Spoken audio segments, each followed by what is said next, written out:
I never thought I'd be the guy to catch his wife cheating, especially not in the way I did.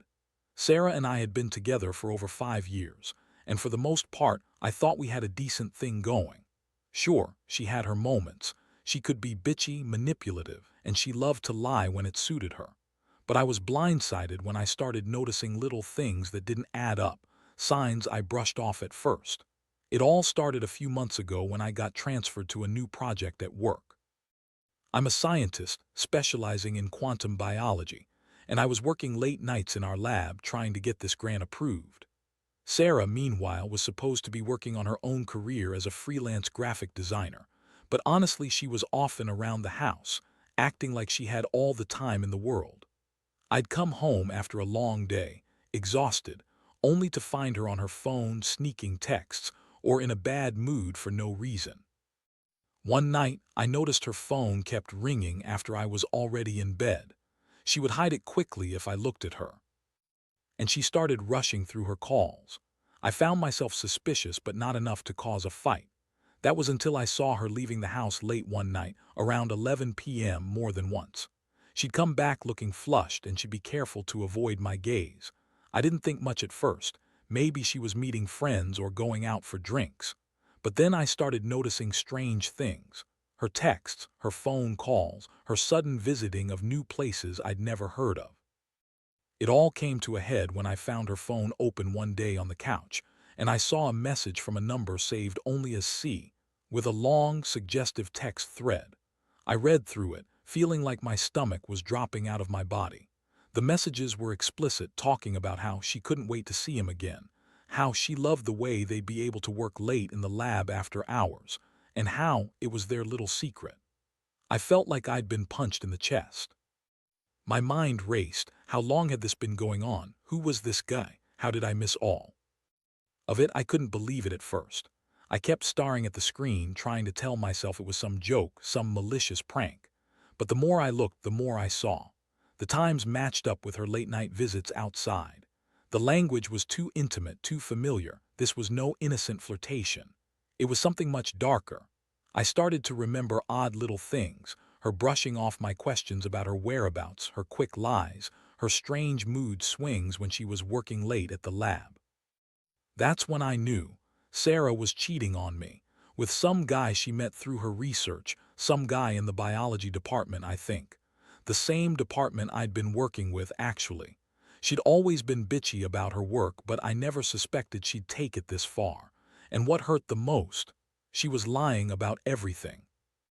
She told me she loved me, that she was committed, and yet she'd been sneaking around behind my back, doing God knows what in the lab while I was trying to secure a grant so we could have a future.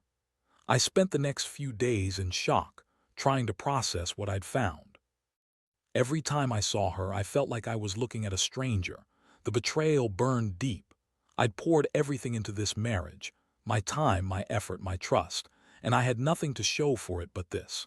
The worst part, she still acted like she was innocent, like I was overreacting or imagining things. That bitchy smirk she gave me when I confronted her after I found the proof, that just confirmed she knew what she was doing and didn't care. I realized I couldn't keep pretending everything was fine. I had to confront her directly. I needed answers, and I needed to decide what to do next. I thought about calling her out in the middle of the night, or maybe just packing my bags and leaving, but part of me wanted to do this face to face. I needed to see her reaction, hear her excuses, if she even had any. I didn't trust her anymore, but I owed it to myself to get to the truth, no matter how much it hurt. So that's where I was, standing at the edge of something I never thought I'd face. Betrayal from the person I trusted most, and I knew deep down my life was about to change forever. I waited until she was home that evening, feeling like I was walking on a wire. Every noise from the house sounded amplified, every footstep made my heart race faster. Sarah was acting a little more bitchy than usual, snapping at me over small things, rushing around like she was trying to avoid me. That made my blood boil even more. I kept reminding myself I wasn't going to lose my temper right away. I needed to be calm, collected, see what she'd say. When she finally walked through the door, she was wearing that smirk, the one that she always used when she thought she was getting away with something.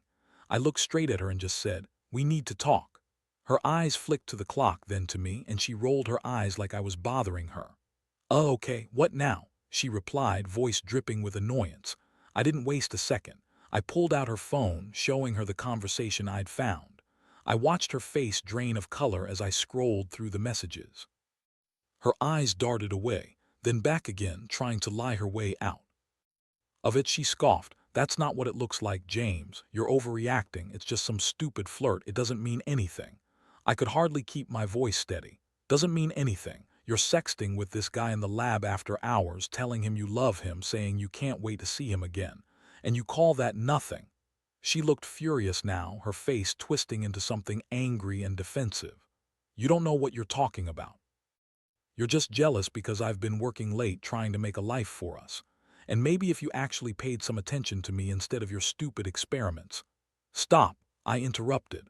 "Don't lie to me. I saw the texts, Sarah. I saw what you've been doing behind my back. How long has this been going on?" Her eyes flickered and she hesitated. Then with a sharp tone she spat, "It's just sex, James, just some fun after work. You're so insecure. I don't owe you an explanation for what I do or who I see." I felt my blood boil. That bitchy attitude she had been giving me lately, all the lies, it all came crashing down. I'd been so stupid to ignore the signs. I thought I was just being paranoid, but now I saw the truth. She'd been deceiving me the entire time. "Just sex, that's all it is to you?" I asked, voice trembling with anger and hurt.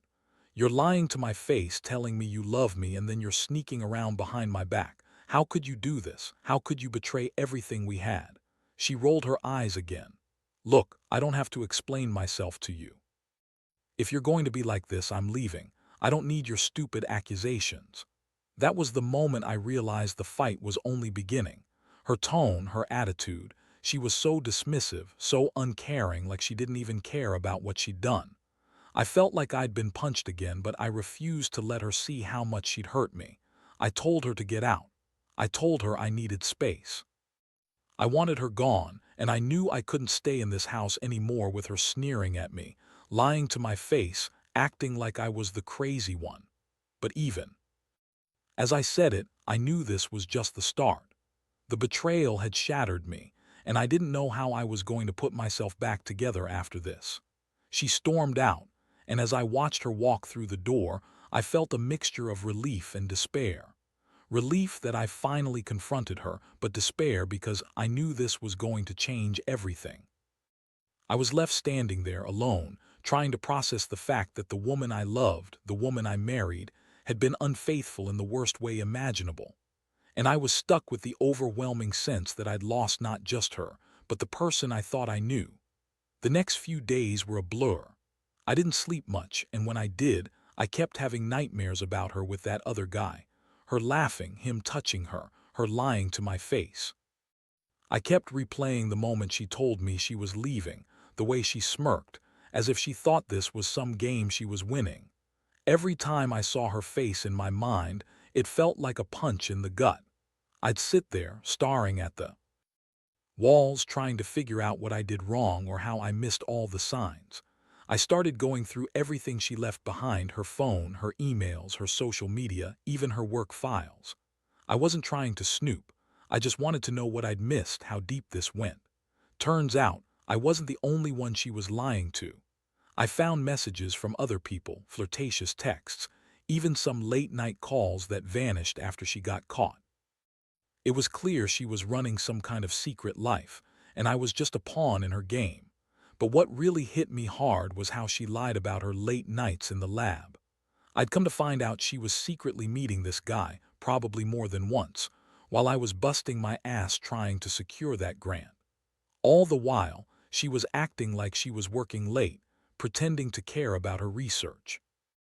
I could have forgiven her if she'd just come clean, but instead, she lied, manipulated, and made me feel crazy for suspecting anything. That realization made me hate her even more. I decided I had to do something, not just for me but for my own peace of mind.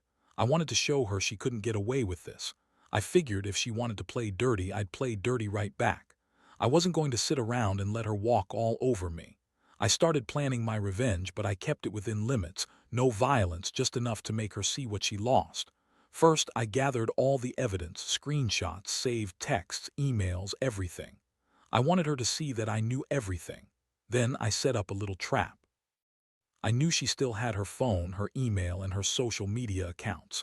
I crafted a message from her lover, pretending to be him, telling her I knew about their secret meetings, that I had all the proof. I knew she'd freak out if she saw it. After that, I waited. I didn't send it right away. Instead, I wanted her to stumble upon it herself. I knew she'd come home eventually, probably angry, trying to spin some bullshit. I just wanted her to see that I wasn't as blind as she thought. That I was watching her, that I had the upper hand now. One evening I left her a little note on the kitchen table.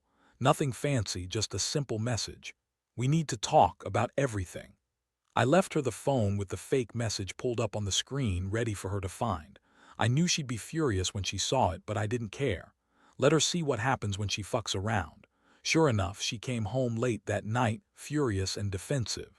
She stormed into the room, saw the message on her phone, and her face went pale. Her eyes widened, and she started spluttering excuses, but I just looked at her coldly. I told her I knew everything, that I had the proof, and that I wasn't going to be played anymore. She tried to deny it, to gaslight me, but the evidence was overwhelming. She looked like a trapped animal, and I felt a strange mix of satisfaction and disgust. That was the moment I realized I couldn't keep pretending this was just a fling or a misunderstanding. This was real, and it was as bad as I thought. I was betrayed on a level I never imagined, and I knew I had to decide what was next. I couldn't stay in this house with her anymore, not after everything she'd done. I felt my world crumbling, but at the same time, I was finally taking control of it. I was done being the fool in her game, and I was prepared to do whatever it took to make her see that I wasn't going to take her bullshit anymore. The confrontation that night left no room for doubt. Sarah's face twisted in a mixture of anger and panic when I showed her the evidence. Her bitchy attitude turned into outright hostility. She started yelling, accusing me of spying, of invading her privacy, and calling me paranoid. She kept insisting that everything was a misunderstanding, that she loved me, that she never meant for any of this to happen. But her words felt empty, hollow, and I could see through her lies now more than ever. She spat out, "You're overreacting, James. You're just jealous because I've been working late, proof or not. And honestly, I don't owe you an explanation for what I do outside this house." Her voice was shrill, her face flushed with anger or maybe guilt, I couldn't tell. I stood there, calm but deadly serious, staring her down. I'd already made up my mind. There was no way I could stay with someone who lied to me so blatantly, who thought she was above the truth. I told her flat out, "You want to lie and cheat behind my back, fine, but don't expect me to pretend like everything's okay. I'm done. I don't want to hear your excuses anymore." The words felt like rocks in my throat, but I forced them out. I was furious, betrayed, and honestly heartbroken, but I also knew I had to be strong. Her reaction was classic Sarah. She threw a tantrum, crying, screaming, calling me crazy, accusing me of being jealous and insecure, trying to turn everything around on me. That bitchy smirk was back, like she thought she was winning. But I didn't care. I was done playing her game. This was the moment I knew I had to act, decide whether to fight for the marriage or walk away forever. I told her I wanted her gone, not just for that night, but for good. I packed up some of her things while she was in the bathroom, trying to avoid her tears or her angry yelling. I left her a note on the kitchen table. "You're not welcome here anymore, don't come back." It felt cold, but I had no choice. She crossed so many lines, and I couldn't pretend that everything was fine anymore. When she finally left, I felt a strange mix of relief and emptiness. The house was dead silent. For the first time in years, I was alone, truly alone with my thoughts. I looked around at everything, our memories, her things, the broken trust, and I realized just how much she'd betrayed me. That day, I finally admitted I'd been a fool for trusting her so blindly. But what surprised me most was the sense of clarity that came with her absence. I knew I had to pick up the pieces, deal with the pain, and figure out what to do next. I'd thought about divorce, about cutting her out of my life completely, but part of me still wondered if there was any way back from this. The betrayal was so deep, so raw, that I wasn't sure if I could ever trust her again. Still, I knew one thing for sure. My self-respect was more important than any messed up relationship, and I wasn't going to let her manipulate me anymore. That night, I sat alone in the dark, trying to process everything. It felt like the walls were closing in, but I also felt a strange sense of liberation. I'd finally taken control, finally faced the truth. And as much as it hurt, I knew this was the beginning of a new chapter, one where I wouldn't be a fool anymore, where I'd rebuild myself from the ashes of that terrible betrayal. The days that followed were the hardest I've ever experienced. I kept replaying everything in my mind. Her lies, her sneering face, the moment I finally saw her for what she truly was. It was like waking up from a nightmare I'd been living in for years, only to realize I was alone in a broken house, with nothing left but memories and betrayal. I felt a mix of anger, sadness, and even relief. Relief that I finally saw her true face and got out before I could be further hurt. I knew I needed to make some decisions. Part of me wanted to fight for the marriage, to somehow forgive her and move on, but another part screamed that I couldn't trust her anymore. How do you rebuild something after it's been shattered so completely? I wasn't even sure if I wanted to. But I did know one thing. I had to start taking care of myself. I needed to protect my sanity, my dignity, and my future. I reached out to a few friends who knew about the situation, and honestly, their advice was a mixed bag. Some told me to cut her out completely and never look back. Others said maybe she deserved a second chance if she was truly sorry. I didn't know what to believe anymore. All I did know was I wasn't going to be the fool who stayed silent while she played her games. I had to take back control. So I started by cleaning out the house, giving away her things, throwing out the old and making room for a fresh start. It was painful, like ripping off a bandage that had been stuck for too long. Every item I touched reminded me of her, her lies, her manipulations, her sneering attitude. But I kept telling myself that I was doing this for me, not her. Then I contacted a lawyer. I didn't want to jump into anything quickly, but I knew the truth. This wasn't just about a fling or a one-time mistake. It was a betrayal that justified ending our marriage. I wanted to protect myself, my finances, and make sure she didn't get away with everything she'd done. The lawyer explained the process, what I'd be entitled to, and how to handle the divorce if that's what I decided. Honestly, just hearing the word divorce made me feel a little more empowered. I wasn't just a victim anymore. I was taking steps to regain control. Some nights I'd lie awake and think about the future, about what I'd do without her. I felt lost, but also strangely free. For years, I'd put her first, ignored my own needs, and sacrificed my happiness to keep everything together. Now, I saw how much I'd been blinded by love, or maybe by my own naivety. I kept asking myself, why did I stay so long? Why did I ignore all those signs? The thing is, her betrayal has left a scar that won't easily heal, but I've started to see things more clearly now. The trust is gone and it's not coming back. And honestly, I don't want it to. I want to rebuild my life on honesty, integrity, and respect for myself at least. I've learned that love can blind you and betrayal can come from the most unexpected places. Right now, I'm just taking it one day at a time. Cleaning out the house, talking to friends, making those tough decisions. It's brutal, but I know I've got to do it. For me. I don't know what the future holds, but I do know I won't be the fool who gets played again. That's a lesson I'll carry with me. Trust must be earned, not given away blindly. And if someone betrays that trust, they don't deserve any of my tears or apologies. I will rebuild, I will move on, and I will learn from this mess.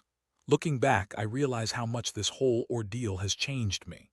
The pain, the betrayal, the endless nights of reflection, they've all left their mark. But surprisingly, I feel a sense of clarity I never had before. I see now that I wasted so much time trying to hold on to something that was already dead.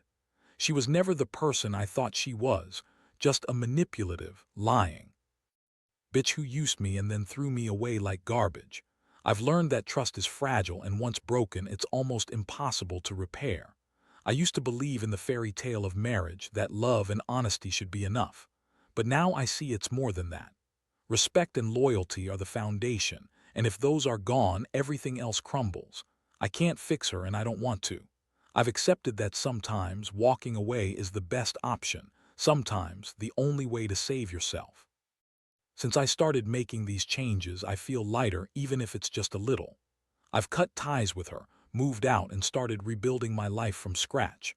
I'm back in therapy, trying to piece myself together, and honestly, it's helping. For the first time in a long time, I feel like I'm taking control again, not just reacting to her lies, but actively choosing to be better, stronger. To anyone reading this who's going through something similar, I'll say this: never ignore the signs. Don't be blind to the betrayal, no matter how much you love someone or how much you want things to work out. Sometimes the biggest act of love you can give yourself is walking away, even if it hurts like hell. Trust your gut, gather your courage, and don't let anyone make you feel small for seeing the truth. I'm still healing, and I know scars will remain, but I also know I'm on my way to a better life. One where I won't be a fool for anyone, where I'll value honesty, loyalty, and respect above all else. That's the lesson I've learned from all this. And even though it's a shitty story, it's one that taught me my worth. I refuse to let betrayal define me, but I will use it to build a stronger, wiser version of myself. In the end, I'm grateful I found the strength to face the truth, even if it shattered everything I thought I knew. Because now I'm free. Free from her lies, her manipulations, her betrayal. And that freedom, as painful as it is worth more than any illusion of happiness I once clung to. I've lost her, yes, but I've gained something far more valuable: myself.